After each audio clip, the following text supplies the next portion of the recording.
হঠাতে মা আকৌ অসুস্থ হৈ পৰিল। ভাতগাল কি কৰিম এতিয়া? আন দিনাৰ দৰে আজিও শুই উঠি নিজৰ কৰণীয়খিনি কৰি আছিলোঁ আৰু ভাবিছিলোঁ চুলিত ৰং অকণমানো লগাম, যিহেতু ভাওনা পালেহি। আৰু মাও তেতিয়ালৈকে সুস্থই আছিলে। এইফালে কুকুৰা থকা বস্তাকেইখন মায়ে চাফা কৰি আছিলে।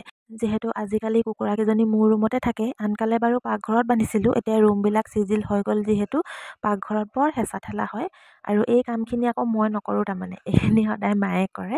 আৰু এই কামটোৰো সদায় মায়ে কৰে। মই ইমান ঠাণ্ডাত নালাগেচোন মুচিব বুলি ক'লেও ৰাতি ভাত খোৱা ঠাইখন মানে মুচিবই। পাতি পাৰি খাওঁ বুলি ক'লেও নুশুনে। যিমান পাতি পাৰিলেও বোলে ভাত খোৱাৰ লগে লগে ঠাইখিনি বোলে চুৱা হয়। আৰু তাৰপিছত কুকুৰা কণী চনি আজৰাই গা পা ধুই আহিয়ে লাগিলে জপকা। আৰু তাৰপিছত আৰু মই কি কৰিম, বেছিকৈ হ'লেতো হস্পিটেল নিব লাগিব। সেয়ে লগালগ ভাত পাতি দিলোঁ। কুকাৰত মানে আলু বিলাহী বইল কৰিছোঁ আৰু এইফালে জুইতে ভাত দাইল পাতি দিম বুলি পটাপট চৌকাটো সাৰি ল'লোঁ। জুই জ্বলোৱাৰ ফিৰিঙতিবোৰ পৰি চৌকাটো বহুত লেতেৰা হৈ যায় আৰু কাষতে আকৌ কুকুৰাজনীও উমনি দি ৰাখিছে। আকৌ এইফালে আকৌ চচটো খুলি মাছকেইটা বাছি লওঁ বুলি চালোঁ, ইমান যে কষ্টত মাছকেইটা আছে, পানী চানী নাই। পানীখিনি পুৰা লেতেৰা হৈ গৈছিল আৰু পানীখিনি এতিয়া সলাই চাফা পানী দি দিলোঁ। চাওকচোন একদম সাগৰতহে যেন পৰিলে মাছকেইটা, ইমান যে ফূৰ্তি পাইছে। আৰু মৰমতে মাছকেইটা নামাৰিলোঁ, এনেকৈ পানী দি জীয়াই ৰাখি দিলোঁ। আৰু তাৰ পাছত পটাপট মই ভাতকেইটা পাতি ল'লোঁ। কাৰণ মা বেছি অসুস্থ হৈ গৈ আছে, বাহিৰত গৈ বহুত বমিও কৰিলেগৈ। আৰু বেছিকৈ হ'লেতো এতিয়া দেখুৱাবলৈ নিব লাগিব। এইফালে চালাডৰ কাৰণে এইখিনি যোগাৰ কৰি ল'লোঁ আৰু এইফালে মাৰ কাৰণে অকল দাইল আৰু স্কচ বইল কৰি দিলোঁ। তাৰপিছত মায়ে ক'লে বোলে এইবোৰ শাক চাক আৰু মই নাখাওঁ, যদি ভাত হ'ল গৰমে গৰমে অকল নিমখ অকণমান আৰু আদা অকণমান দি মোক ভাত কেইটামান দেচোন, তেতিয়া চাগে মোৰ ভাল লাগিব। অতিপাত মূৰটো ঘূৰাইছে বোলে, মূৰটো মানে হিলাবই পৰা নাই আৰু খোজো কাঢ়িব পৰা নাই। আৰু তাৰপিছত ইয়াতে বহা ঠাইতে মই ভাতকেইটা দিলোঁ নিমখ আৰু আদা অকণমান দি। আৰু মাৰ এইটো স্বভাৱ বহুত বেয়া, গাটো বেয়া লাগিলে বিচনাত শুই থাকিব লাগে, কিন্তু মায়ে আকৌ চকীখনত বহি থাকে, শুবলৈ হেনো ভয় লাগে কিবা হ'ব বুলি। আৰু এইফালে আলু আৰু বিলাহী বইল কৰিছিলোঁ। আৰু এতিয়া বৰ ধুনীয়াকৈ আলু বিলাহী মটৰৰ এটা মই ৰেচিপি দেখাম। আপোনালোকেও এনেকৈ বনাই খাব, বিৰাটেই টেষ্টি লাগে। এবাৰ খালে মানে সদায় খাওঁ খাওঁ লাগি থাকে। আৰু মানে বিলাহীকেইটা বইল কৰাৰ পিছত বাকলিটো গুচাই দিলে মানে এইটো মানে পুৰা গলি যায়।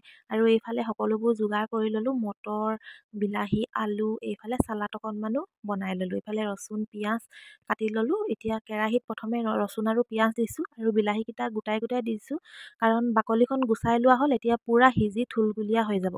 বাকলিয়ে চাকলিয়ে দিলে কিন্তু তেনেকুৱা নহয়, এতিয়া পুৰা মিক্সিত মানে পিছাৰ নিচিনা হৈ যাব। আৰু তাৰপিছত অকণমান ইয়াত পানী দি দিব লাগে। আৰু পানী দি পিনে মই লগালগ আলুখিনি দি দিছোঁ, বইল কৰি থোৱা আলু হয়। আৰু এইখিনি মটৰখিনিও মই লগালগ এনেকৈ দি দিছোঁ, মটৰখিনি বাৰু বইল কৰা নাই।